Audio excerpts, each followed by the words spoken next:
Oh, hi everybody. I'm Patrick. By way of introduction, I think maybe about 5 or 6 of you know my story, so I'm going to give a brief account of it. I didn't grow up in church, which I think is the opposite of a lot of deconvert experiences, but it was never forced down my throat. What that created was when I started figuring out Christianity on my own at age 16, it really stuck. Really stuck. I was baptized at age 17 and went off to college the next year, where at USC I was the president of Fellowship of Christian Athletes. I was a youth intern. I led Bible studies in three or four different churches. I studied theology. I studied apologetics, which is the study of using reason to substantiate one's faith. And yeah, I was a praise and worship leader. For you guys that were here last week, you heard a little bit about my mind when it comes to being excited and enthralled by singing and doing praise and worship, doing all the churchy things. I was in 100%. That said, it was a really arduous road that required a lot of tearing down of old ideas and replacing them with newer, better ideas for me to finally come to the conclusion that I didn't think that there was a God. That specifically, the God of evangelical Christianity that inspired the whole Bible, that works and intervenes in our lives. So this is one small aspect that I'm going to give a very minute picture on. Please don't take my word as gospel truth, and please don't think that there's not hundreds of thousands of pages that have been written about these topics and what I'm about to speak to you about behind what my presentation is, that I will admit I'm completely ignorant of all of it. That said, what I'm going to talk to you about today has been the going theory for how the Bible came to be for about 150 years. So first, what I'm going to start with is what the Bible says about its own history. And of course, I'm talking about the Hebrew Bible. If you guys want points for clarification, just throw up a hand, and I'll try and get to you. We're also going to have a Q&A time at the end. So I'm going to try and plow through, but definitely don't hesitate to stop if I start talking out my ass. So we'll start with the book Genesis. Now in Genesis, we have the accounts of creation, a serpent that tricked Eve into eating an apple. We have Noah and the flood, in which the entire human race, except for a couple of people and their cousins and their wives, were drowned, and every animal except for 2 of some and 7 of others, depending on which account you read, which it happens times. We also have the Tower of Babel, or Babel, and then this guy Abraham. Just a quick show of hands, how many of you guys did grow up in church? Yes? Okay. So that leaves about half the room that's kind of like, okay, these are cool things, but I might not know a lot about them. So I'm going to try and explain this a little bit for you guys.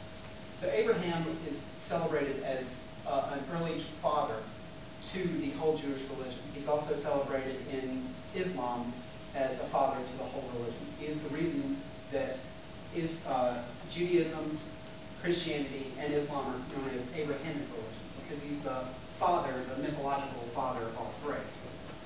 Or the literal father, if you have that bent. So he shows up here, and we have Sodom, Gomorrah, Lot, and racism in chapter 19. And then we have Isaac, which is Abraham's son. Now, Abraham had a son, had 2 sons. One of them was not through God's promise, and one was through God's promise. God promised Abraham a son in his old age, which was Isaac, and I think he had him when he was over 100 years old. So already, he really likes the son because he was the son of promise. And God asked him to sacrifice him to prove his love for God. And he almost does, which is a little scary story, but this is also in Genesis. So we have all these stories in Genesis that are somewhat fantastical and probably didn't happen, but they're a good starting place for the Jewish religious tradition. Next, we have a guy named Moses. Now, Moses is responsible for a ton of Jewish thought and Jewish tradition. Moses was the person that led the Israelites out of slavery. He was also addressed directly by God in Exodus 3. Moses is also the guy that is responsible for going to Pharaoh and creating plagues upon Egypt and to free the Israelite people from their slavery. And then Moses led the Israelites out of slavery in Egypt. Now, this had all happened in one chapter in the book of Exodus, where the eventual children of Abraham had a lot of sex and became the Israelites, which sounds like a myth. It might be. So, Moses is celebrated as a very important figure, and he's also credited with writing the next 5 books or the first 5 books of the Bible, which are Genesis, Exodus, Numbers, Leviticus, and Deuteronomy. Now, Exodus also contains the 10 Commandments, laws on slavery, and laws on worship. And then in the book of Numbers, we have basically a repeat of Exodus in several places, except for one key thing, massive genocide in Numbers 31, except for the virgins. So next we have the books of Leviticus, Deuteronomy, and Joshua, which were also purported to be written by Moses up until the book of Joshua. Now, on the left, I've got approximate dates that are given by biblical scholars. The 5000 to 3000 BC for Genesis, you see, is where if you take the genealogies in Exodus back, you get 5,000, 6,000, 4,000, around that time. So I'll put it in the middle at 5,000. This is where some Christians, some fundamentalist Christians, get a 6,000-year-old earth from taking the genealogies in Genesis back through time and adding them all up, which is a really scientific way of doing things. And then the Exodus happened, according to the Bible, if you mash events together, from 1400 BC to 1200 BC. And then after this, we have the law being given. So, in Deuteronomy, the Israelites invade Canaan and genocide comes, basically. Now, when God promised Abraham a son, he also promised Abraham some land. It was basically a holy land exchange, or a holy promise for land exchange. And through this point, nothing happened as far as the land happened, or as far as the land promise, land exchange was going. In fact, the Israelites were enslaved in Exodus, which is very difficult to own your own land if you're a slave. You know, it doesn't really work out that well. So, in Deuteronomy and Joshua, finally the Israelites start kicking some ass. Basically, they go in and kill everything that is in front of them, and because God's on their side, it works. They just kill and slaughter everything, which is awesome because God promised them all the land anyways. So, that happens in Deuteronomy. Leviticus has laws for food, sex, interaction, and priests and festivals. Now, everybody knows Leviticus because it's got our favorite verse about gays and how they should be stoned to death. But it's got a lot of other laws too, which I would urge you to read if you're ever in a bad mood and want to be angrier. Or just like vibrantly happy. Yeah. Wow. And then Deuteronomy has very similar laws, but slightly different laws, which we'll get into why that is in a minute. And then Joshua. Now Joshua just went around and killed people. See, Joshua was the guy that started leading the Israelite army in and around Canaan to kill and take over the land. So Joshua, the theme of the book of Joshua is worship God, kick ass. Specifically worship Yahweh, the right God. We'll get into that in a minute. So don't worship the right God, die. Genocide, genocide, genocide. Alright, so next we have the book of Judges, which I think my transitions are a little wrong on.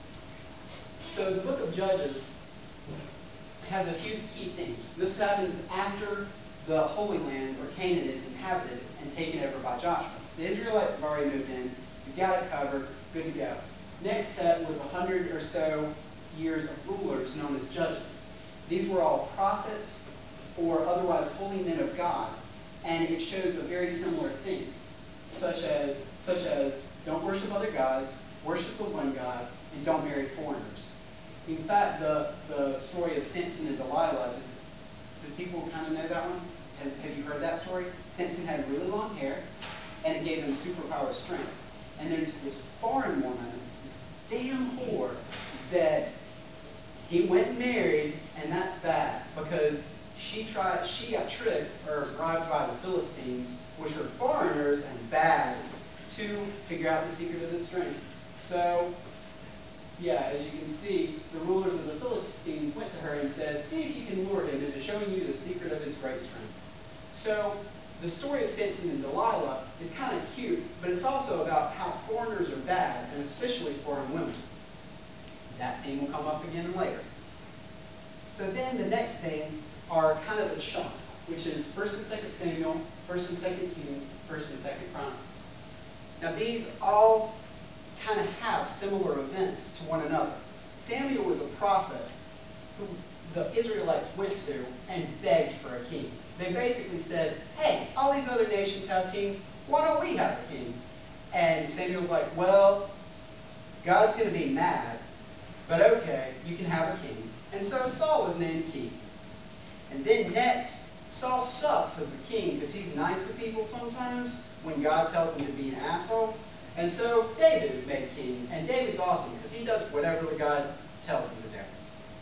So then the books of 1st and 2nd Kings have a very similar thing. The bad kings don't worship Yahweh, and if they don't worship Yahweh, they lose. If they worship Yahweh, they win. And then in 1 Kings 5, the first temple is built. Now this is a key event that we'll come back to. But basically, up until then, God had been worshipped in the way that whenever you wanted to worship God, you would build an altar or make a sacrifice out in the woods. There was also the Ark of the Covenant, which is directly responsible for the Indiana Jones movie, and it would be carried around by the Israelites as a symbol of their God, at least as far as these books are concerned. It was originally mentioned in Exodus and pops up throughout the rest of these books. So up until this point, the worship of God had been decentralized. Until this point in 2 Kings, or in 1 Kings 5, when Solomon, who was David's son, built the first temple. And then, eventually, we get to the point in 2 Kings 18, where Israel falls to Assyria. And I think I've got a map real quick that I can just skip on over to. Yep. So, very briefly, there's two parts of Israel. There's the northern kingdom, which is known as Israel, and then the southern kingdom known as Jerusalem. Now, at different points in history, at 722 and 600, the north and the south lost to competing empires. First was the kingdom of Israel. They lost to Assyria, and most of them were deported, and some of them fled south.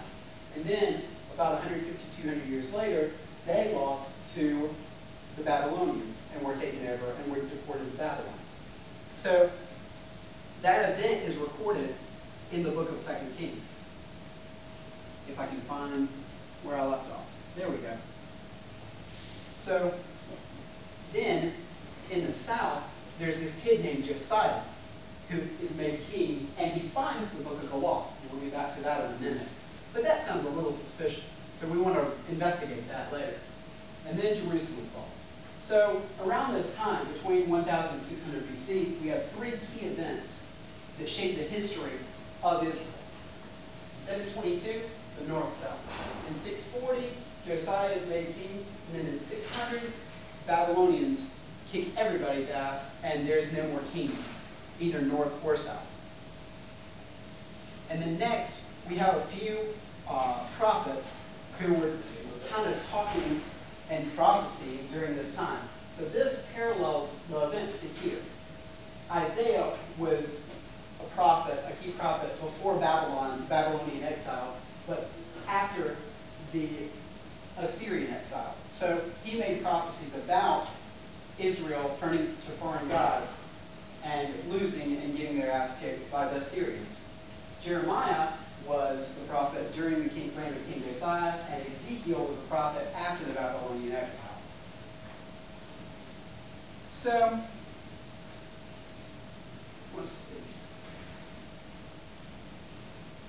So let's get to what we actually know actually, you know what? Let's pause. Have I lost anybody? I mean, I'm sure I have, because I know I've lost me, and I've just covered like 600 years of history. So just one question from anybody, and then I'll move on. But until then, I'm just going to stand here awkwardly.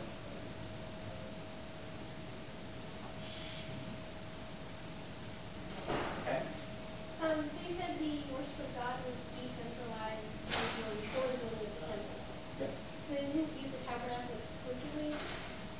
They used the tabernacle.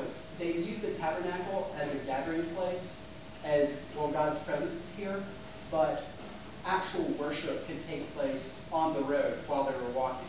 So, for example, as soon as Abraham, as soon as God made a covenant with Abraham, he built an altar to the Lord and sacrificed on it.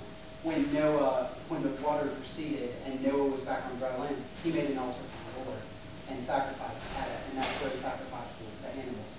And throughout the books, the later books, even after the creation of the tabernacle, there are various instances just kind of from throughout, probably from oral traditions, where people would have a great thing, or the Lord would win a great victory, or they'd be really happy. They'd build an altar to the Lord. So there was the tabernacle, which was where God's presence was, but then there were also little smatterings and leftover remains of this decentralized worship on a mountain, build an altar to the Lord, and sacrifice something there. And that was not okay after the temple. We'll get to that. We'll get to why it's not okay. What's a tabernacle? The tabernacle is basically it's a box, for lack of a better word. It's a really, really, really beautiful box in which the Ten Commandments were placed, the stone tablets of the Ten Commandments. And the Israelites carried it around with them through the desert in the story of Exodus. And that was what they considered to be God's presence on earth. So it's basically a physical representation of the spiritual manifestation of God. That sounded way cooler than I think. Yeah. Okay, so to get back to your question, what really happened is a lot more complex.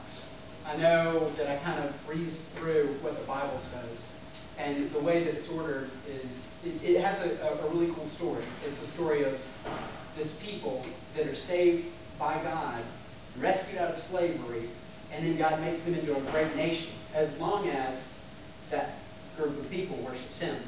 But then when they don't, they lose battles, they get deported, and basically God turns His back on them. That's the overall arching story that exists in the Bible, in the first few books of it, at least. So what actually happened? The book of Genesis is a group of oral traditions that were passed down. The Israelite people did not really have a system of writing until much later, much further after the actual myths and ideas came into play. Now, the flood myth, Noah and the flood, was borrowed most likely from Utnapishtim. I've practiced that all day. Utnapishtim, who's warned of a flood and builds an ark. And that was a myth, a Babylonian myth, circa 2000 BC. That's the estimated time that scholars think that the original flood myth happened. And it reads very, very similarly, except for Yahweh and Noah, to the original Babylonian myth. Now keep in mind, the Israelites didn't really have their flood myth until 1100 BC. So we're talking 900-year difference. Also, it's worth noting that a lot of the cultures in this area influence one another. Next, we also have the creation myth, where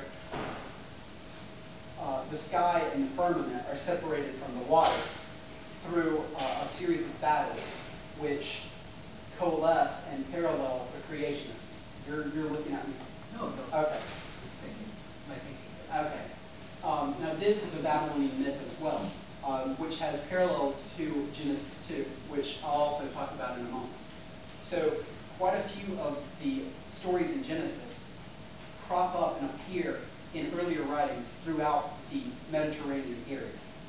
So that kind of gives us our foundation for Genesis. Also, even right off the bat, we have a difference between Genesis 1 and Genesis 2. Back at the beginning, I know it was a long time ago, I said that there were two creation stories. So let's compare them. Genesis 1 and Genesis 2. There are two creation myths. So Genesis 1, then God said, let us make man in our image, after our likeness. So God created man in his own image. In the image of God, he created him. Male and female, he created them.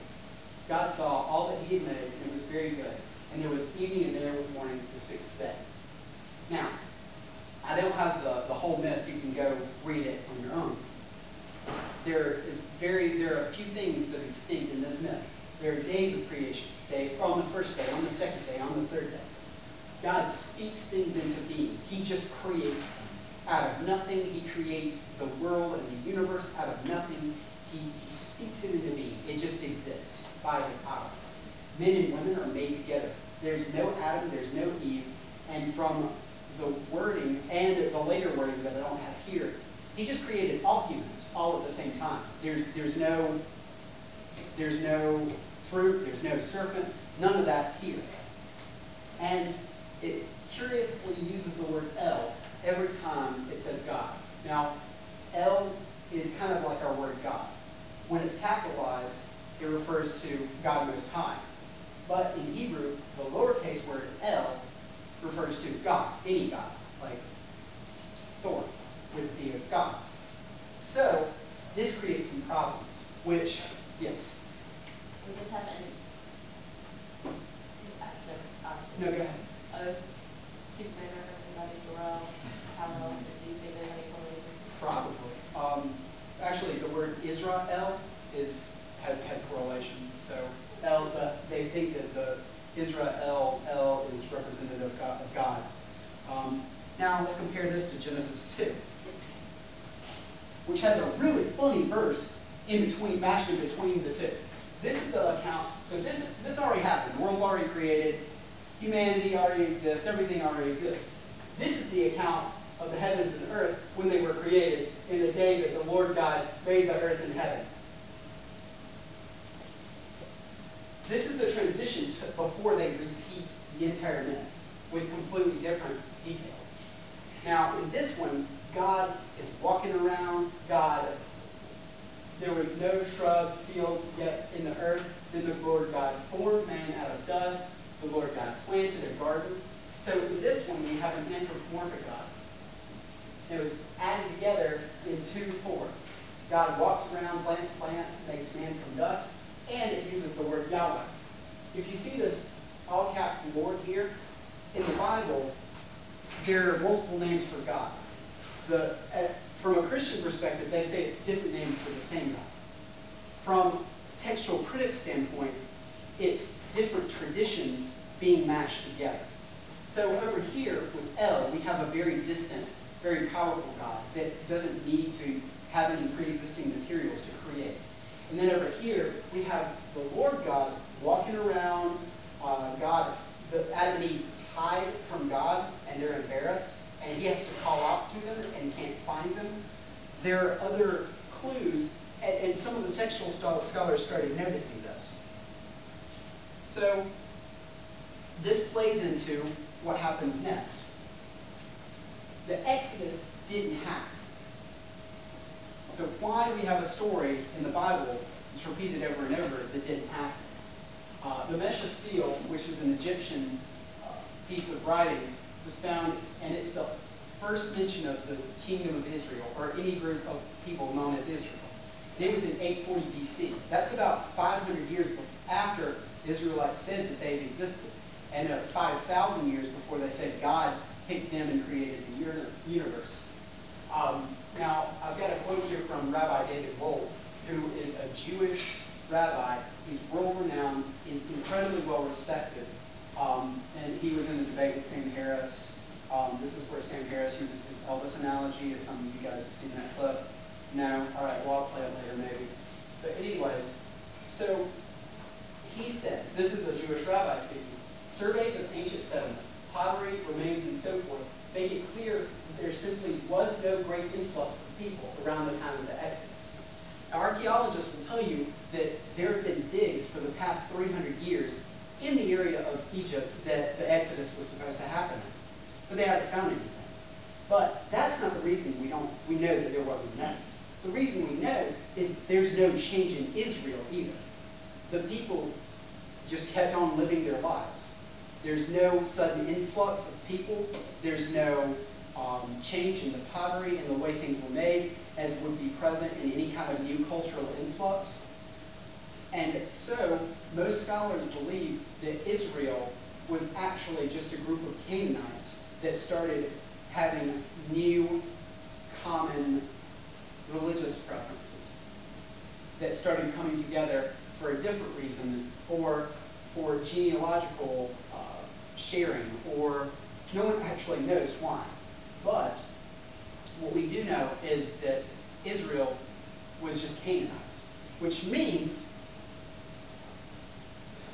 let's see, I don't really care about that, that Leviticus, Deuteronomy, and Joshua were propaganda and not possible. So, what we see in this area is that this takeover, this hostile takeover by the Israelites didn't really happen. Joshua didn't really go around killing everybody, which is good news if you don't like genocide, but bad news if you want the Bible to be literal. So, Joshua was somewhat written as an embellished propaganda, probably based on oral tradition. And the constant theme through all these books was follow Yahweh, win the battles. If you follow Yahweh, you win. Which is really, really convenient if you want to take one God, make that your national God, and speak on behalf of him. Now, there's something here that is a stepping stone from polytheism, which we haven't really talked about, to monotheism. It's called monolarity. Monolarity is someone who believes in many gods but worships one God. Now, in the Ten Commandments, we have, you shall have no other gods before me. You shall not make for yourself an idol or any likeness. You shall not worship them or serve them, for I, the Lord your God, am a jealous God. Why would God be jealous if no other gods exist? The reason that Exodus and Leviticus, Numbers and Deuteronomy and Joshua are written in this idea, with this idea and with this text, this wording, is because the Israelites throughout this time worshipped multiple gods. And that's because of Canaanite, what we know about Canaanite mythology. There are a few gods that are really, really important that are present in the Ugaritic text that was found a few decades ago that contains the only remaining account that we have of the early Canaanite mythology. Now remember, the Canaanites are the people group that eventually became the Israelites. So here we have a few of the gods that were kind of key in this area. El Elyon, God Most High. Baal, the god of storms. Asherah, which was El's consort. They had relations. Yah, the god of rivers, and Mach, the god of death. Now, you might say, why do I have Yah and Mach? If you've read the Bible, you've seen these names before. You've seen El, you've seen Asherah, and you've seen Baal. Where did Yahweh come from? Well, let's get to that. Well, first off, in the Canaanite mythology, Baal conquers water and death. And in the Bible, God conquers water and death. Yet my God is God, my king from old, who works seeds and deliverance in the midst of the earth. You divided the sea by your strength. You broke the heads of the sea monsters in the waters. You crushed the heads of the Leviathan. This is almost identical to a story that's present in Canaanite mythology. The word sea is Yah.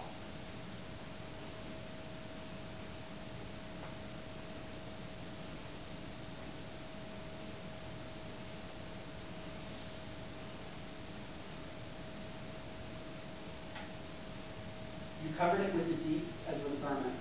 The waters were standing above the mountains. At your rebuke they fled. At the sound of your thunder they hurried away.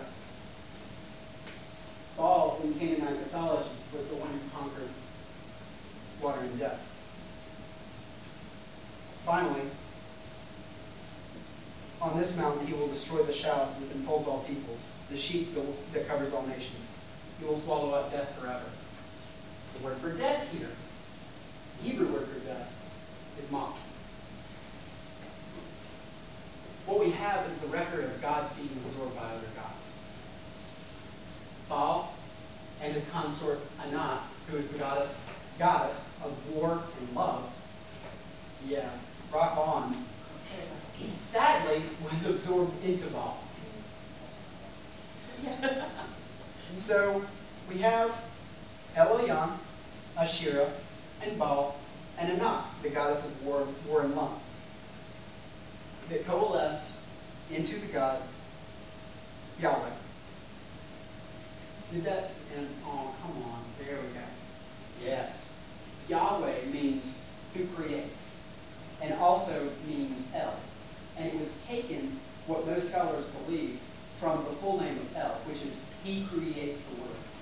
And so El Yahweh, and I can't remember the rest of the Hebrew, but El is the God, and then Yahweh means who creates. So this is the new name for God, once the Israelites started identifying as Israelites. And what happens to the other gods? They are scapegoated, and they are turned into the enemy gods. So, going back, we have story after story after story added in and written to make it seem like anybody that's opposed to Yahweh is a bad guy, and anybody that worships Baal or Asherah is evil and should be punished. I'm kind of running out of time, and I want to do some question and answer. So we're just going to go through a little bit more. Earlier I talked about King Josiah, who discovered the law. It's just hilarious. Hilkiah, the high priest, said to Shaphan, the secretary, "I found the book of the law in the temple of the Lord." Well, what do you know? How convenient is that? He discovered Deuteronomy. So suddenly we have the book of Deuteronomy, which was written after the fact.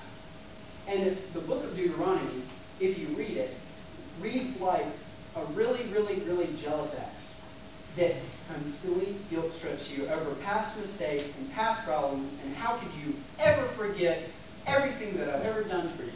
Has any other people heard the voice of God speaking out of fire as you have and lived? Has any other God tried to take for himself one nation out of another nation by testing, by signs and wonder, by war, by a mighty hand and an outstretched arm, or by great and awesome deeds, like all the things the Lord your God did for you in Egypt before your very eyes?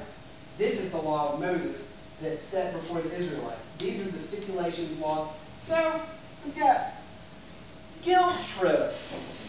Do what I say. And over and over, we have the first clear references to monotheism, where other gods are made the enemy. And also, keep in mind this was written after they were already in Israel. And when the Lord your God has delivered them over to you, and you have defeated them, then you must destroy them totally. Make no treaty with them. Show them no mercy. Do not intermarry with them. Do not give your daughters to their sons. Basically, Yahweh's an asshole. So, power consolidation. Destroy completely all the places on the high hills and under every spreading tree where the nations you are dispossessing worship their gods. This is what I was getting back to you with, Sarah, is that for a majority of the oral tradition that exists in Genesis and the old books, this is exactly what was done. That people would win a great victory and build an altar to the Lord. That people would do such and such and Yahweh would be awesome and they'd build an altar to the Lord. And yet this is completely outlawed in the book of Deuteronomy. That you are to seek the place the Lord your God will choose from among all your tribes to put his name there for his dwelling. To that place you must go. Basically, the priests in Jerusalem had a really, really surefire way of getting all the income, all the gold, and all the theological power consolidated in Jerusalem with a book that they suddenly found under one king who was 8 years old when he took office, that happened to want to do massive, massive political reform in the kingdom of the south. Like, and it's just funny because you are not to do as we do here today. Everyone doing as they see fit, i.e. worshiping in the altar fashion. So what we have is a document that was composed after the fact that gave them really, really useful and powerful techniques to consolidate power. And so that leaves us with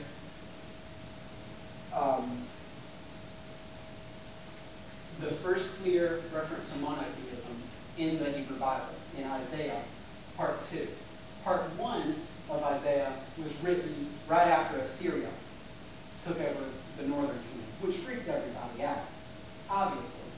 Then King Josiah took power and tried to implement reforms with very, very let's worship Yahweh-minded priests talking in his ear. And then part 2 of Isaiah was written after the Babylonian exile, around this time. So we have part 1 written here and part 2 written here. Part 2 is where the first reference to monotheism occurs in the Jewish tradition. And then also Isaiah talks about a Messiah who conquers and kills God's enemies. To make sense of losing to Assyria and losing to Babylon, the Israelites had to believe that God was bigger than any other God and that he was punishing them for some reason.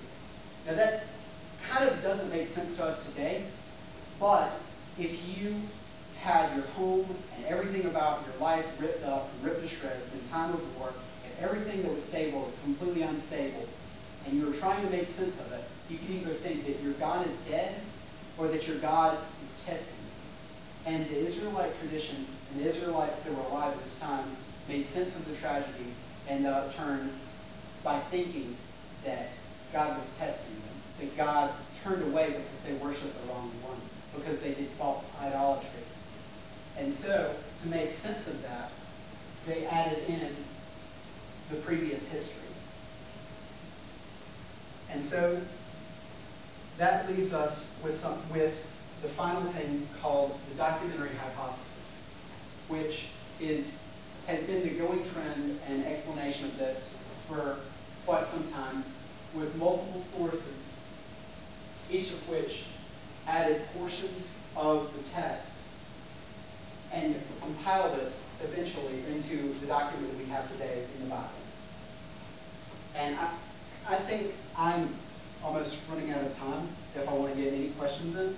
So that's going to conclude it for me. And I apologize to everyone because I know exactly how much I wanted to cover and exactly how much time I just did. So please ask me questions. And also, I've got 4 sources up here that provide really, really good insight to this on a deeper level. Now, I have these 2 books, both The History of God and The Bible on Earth. This talks about the archaeological background of everything I've talked about. This talks about the textual background of everything I've talked about. Wikipedia has amazing articles on these things that are sourced out to biblical criticism and biblical journals the world over.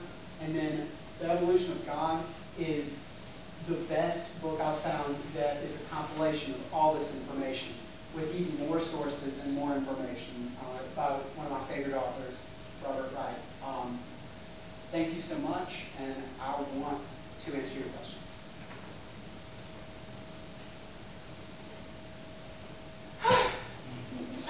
I wish I was here for the whole thing. What was kind of the first part? A little recap. Oh no. Yeah, the first part was what the Bible says about how Israel came to be. Just that God picked Israel and that Israel's awesome and that they should always worship Yahweh over and over again. And if they don't, they lose. Yahweh, and then the minor gods were put into Yahweh, and they got. That's what actually happened. What happens in the Bible is the Israelites worship Baal, and then Yahweh's like, "What the fuck, guys?" and gets mad at them and smites them and kills them, and they lose battles. And there are various stories throughout where if the Israelites worship the wrong gods, then Yahweh turns his back on them. But Yahweh is always the best and always has Israel's back eventually. So eventually the Canaanites, yeah. Canaanites were polytheistic, and because of their evolution, they became a monotheistic religion, which is what we know as Judaism today, which became Christianity. Yeah. Is there more like weirdness, not weirdness, but like what else the New Testament? Is it just as murky, or like is there more? The New Testament is similarly murky, but it probably wasn't over as long of a period of time. Because we're talking, this timeline's got a period of 700 years, 600 years over which all this stuff was written. And then it was written and back written. The New Testament came about in a relatively short period, maybe 120 years, 130 years, the oldest books in the New Testament. But also on the Canaanite mythology, I only mentioned a few of the gods. There's a huge pantheon that we know of, and only some of those remain worshipped in later times in Israel. I've heard the word you used was monolatry. I've heard the word henotheism as well. Is that wrong? I think it's the same thing. It's basically, my understanding is that Babylon, the god Marduk was Babylon's god. The god Yahweh or El was Israel's god. The god Anak was Canaanite's god. The god Zeus was Greece's god. There were, or different subsets, like some groups of priests would worship a single god and choose that as their god. But that didn't withhold belief in other gods. It's like, well, Babylon exists, of course their God exists. Like that, it's no-brainer. And so, yeah. And so that kind of mindset in which a god was tied to a nationality, if we think, America has a god. The God in which America trusts and God is on our side has no resemblance to any of the God of Christianity, the God of Judaism, or anything. It's a national God. And that's, we don't believe in it, but that it's, in ancient times, gods represented their nations, or nations were represented by their gods. When two nations would fight, the peace treaties would often involve building temples to the other group's gods. So that Assyria would have altars to Babylonian gods in their capital, or Babylonian gods would have altars to the Mesopotamian gods. And that was seen as a kind of gap-bridging thing. But as we saw with some of those verses, once the move towards insano monotheism happened, because the Israelites had been screwed over basically by Assyria and Babylon, and they were basically slaves for 600 years, dispossessed from their own home. They had to make sense of it by thinking either their God was dead or their God was so awesome. And then in Isaiah, Jeremiah, and Ezekiel, you get prophecies where Yahweh will make himself known in later times by killing lots of people. So it wasn't, monotheism wasn't very nice compared to polytheism, where everybody could worship everybody's God at the same table. Not to get drug You went off I got it. But I understood more now. So, Yeah. so if I understand that correctly, the Canaanites, all of this happened because like they lost their original home, and so they're like, oh well, our God. Okay, so I was wondering. So and then they went back and like made up stuff, right? Essentially, yeah. To explain why their whole nation. They were freaked out and they lost, so they blamed it on the worship of the wrong God. Just like in America, every Republican blames us, our problems on homosexuality and worship.